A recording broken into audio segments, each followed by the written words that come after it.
The 49ers were outscored 19-3 yesterday in the second half. Now, apropos of nothing, but maybe something here. Kyle Shanahan has been outscored 46-0 in the fourth quarter of both Super Bowls that he's played in as both an offensive coordinator and as a head coach. If you Google Kyle Shanahan's second half scoring, which is how I was trying to look for what happened, or more to the point, what didn't happen. It's ugly, and there are a lot of articles on it. Go to the conference championship last year, by the way. It's not that big of a deal, but he was outscored 13-0 in the fourth quarter against the Rams. 13-0 in the fourth quarter. The Rams scored, let me repeat that, 13 of their 20 points in the game in the fourth quarter. Now, there are many times when numbers do not tell an entire story, and you can build a narrative out of numbers. I think one thing that would be very interesting to try to get to the bottom of is, as much as you can, does Kyle Shanahan have some sort of a mental block in the second half? And it's almost like he comes out of the half and other coaches adjust, and or Kyle puckers up. Right. And again, I need to look at regular season. It may turn out that Kyle Shanahan's actually a really good second. He's just been terrible in the second half in really big spotlight games. But I don't think that's the case more often than not. I've watched every minute of every game he's ever coached for the Niners, and obviously every minute of that game, that Super Bowl against the Patriots. I think there's a problem there. Well, and second half generally means, in-game adjustments. Yes. Right? That's on the fly. That's something that maybe other teams are doing better. Now, they're building leads, so you give him a week to prepare. He's obviously doing a very good job of that. Yes. I would say that's something to watch, right? I mean, I think going so. forward. I think so. I think there's something there. And I'm not saying he's going into prevent defense the whole time, but it's almost like in the second half, Kyle Shanahan teams play to not lose. Well, he's been very successful doing that because you look at their record, you look at how far they've gone, but is there that weird ceiling? Yeah. And you always want, it doesn't matter how great you are, you want to improve on stuff. I'd like to know, be interesting to talk to Greg Papa about that on Friday, who just as often will be like, no, what are you talking about? That's not, and it's not a thing. Just put a big pin in the whole thing.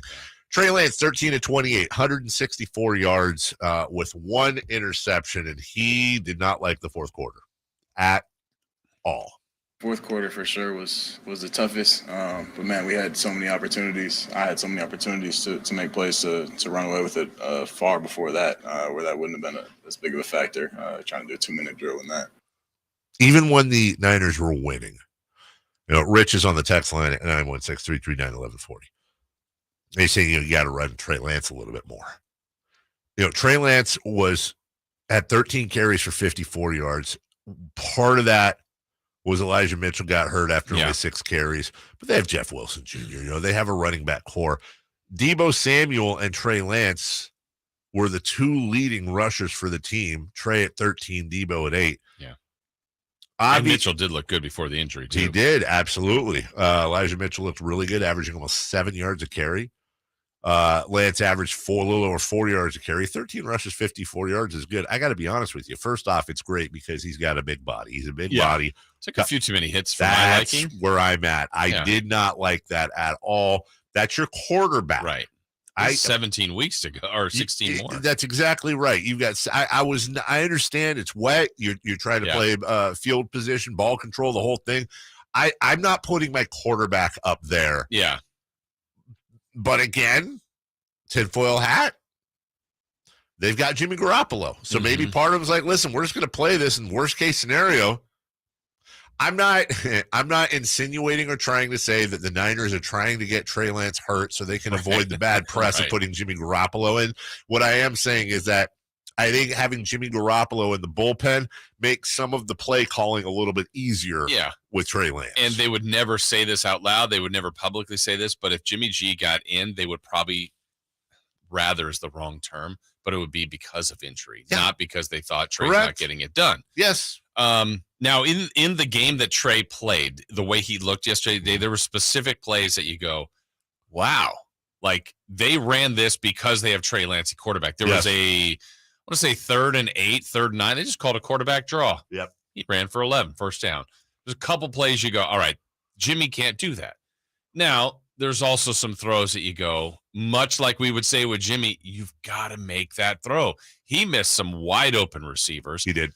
As the game went on, yes, the weather got worse. I mean, especially like when the Bears got the lead, it's almost like the faucet turned on. Yeah. And I'm like, now this is going to be really hard to come back. You couldn't even see the field. Yeah, and it was just sloppy and wet, and the ball, I'm sure, was difficult. And it just, but I think he said it perfectly, Trey Lance. Like, they should have put the game away earlier. He was part of it. Yep.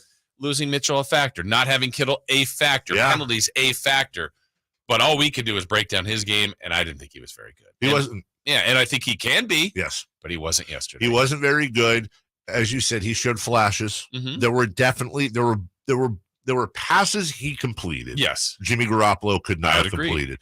There were things he did on the ground. Jimmy Garoppolo could. You can see the talent, but that wasn't the question. The question is he ready, and can he consistently put that together? Yeah. And now I think because it's Jimmy behind him, it does leave that door open, which I think the Niners backed into this. I think it's good to have Jimmy Garoppolo there because let's keep Trey Lance, same game, same results, and Brock Purdy's the backup. We're not talking about Brock Purdy starting. We'll go, well, they're 0-1. It's too bad. Missed out opportunity, but Trey Lance is the quarterback until he's not. Yeah. I'm not saying they should change at all, but it leaves that conversation out there. And you saw Twitter, oh, Jimmy G, Jimmy. I mean, okay, it's only week 1. I wouldn't do anything, but you lose to Seattle, who's also not very good. Yeah. And if he doesn't play well, it all gets elevated. Eric Armstead taught me a really big lesson last year at one point, and I want to try to do better at learning it this year. If Jimmy Garoppolo being on the roster is going to bother Trey Lance, then Trey Lance shouldn't be in the NFL. Mm-hmm. If Jimmy Garoppolo being on the roster is going to be a distraction to Trey Lance, then Trey Lance isn't ready. If it's going to affect him in any way, and I understand we're all human beings, but he has the starting position. He's been given the keys of the castle. He's got a tremendous supporting cast. He has everything he needs. If having if having competition, which it's not even competition, right, it's his job. But if having the guy who started last year there, I understand why that's hard on Jimmy Garoppolo. Right, it shouldn't be hard on Trey Lance at all. And if it is, he's not ready. Right, and if every show in America, ours included, everything, if Cattles and Rami are doing this later, like in all the talkie shows are saying, it doesn't matter. It's what if Trent Williams said what he said, like that's leadership. If the Niners are not rattled by Trey Lance, then keep going with Trey Lance. Keep going. I mean, it shouldn't matter they've left the door open for this conversation, but it shouldn't be a conversation for them. And that's a conversation for the media. That's a conversation for us. That's a conversation for fans. It's like when we were asking, that's why I mentioned Eric Armstead. We were asking last year, like, Jimmy Garoppolo, is he really? And he was like, yeah, we'd walk through fire for him. He shut that down right away. And oh. And I think they would shut all of this down. Yeah. Like, guys, this wasn't Trey Lance. This was 12 penalties. This was rain. This was a sloppy game. It was everybody calm down. We have 16 more games left. Right. We've been here before. And by the way, not out of the realm of possibility at all that we're sitting here next Monday after they play the Seahawks and we're going, oh wow, what a great 38-10 win. Trey Lance looked amazing with those 3 touchdowns. That would be great for everyone. Him specifically. Trey Lance needs a game like that. Yeah, you're granted they both had to deal with it, but I'm sorry. Number one, I'm not going to make a decision on Trey Lance after this game. Yeah. Secondly, Justin Fields was 8 of 17. You're throwing the ball in a downpour. Noah's Ark literally crossing the field with a bunch of animals on it. Yeah. It doesn't matter who you are. Not ideal throwing conditions, not ideal running conditions, not ideal gameplay conditions. And in this case, Chicago capitalized. The Niners fell apart. But I'm not looking at Trey Lance. And also, I'm in no way thinking Jimmy Garoppolo gives the Niners a W. The closest I'll allow, Jason, is that Jimmy Garoppolo's ability to game manage maybe makes this a little bit closer. Yeah, which is funny. Like there's that term, game manager, which can be Right. so negative. But maybe if Trey Lance was even that yesterday, they win. That's Which is the weird, question. Which is People- what they don't seem to want from him. Right. But he wasn't even that. You could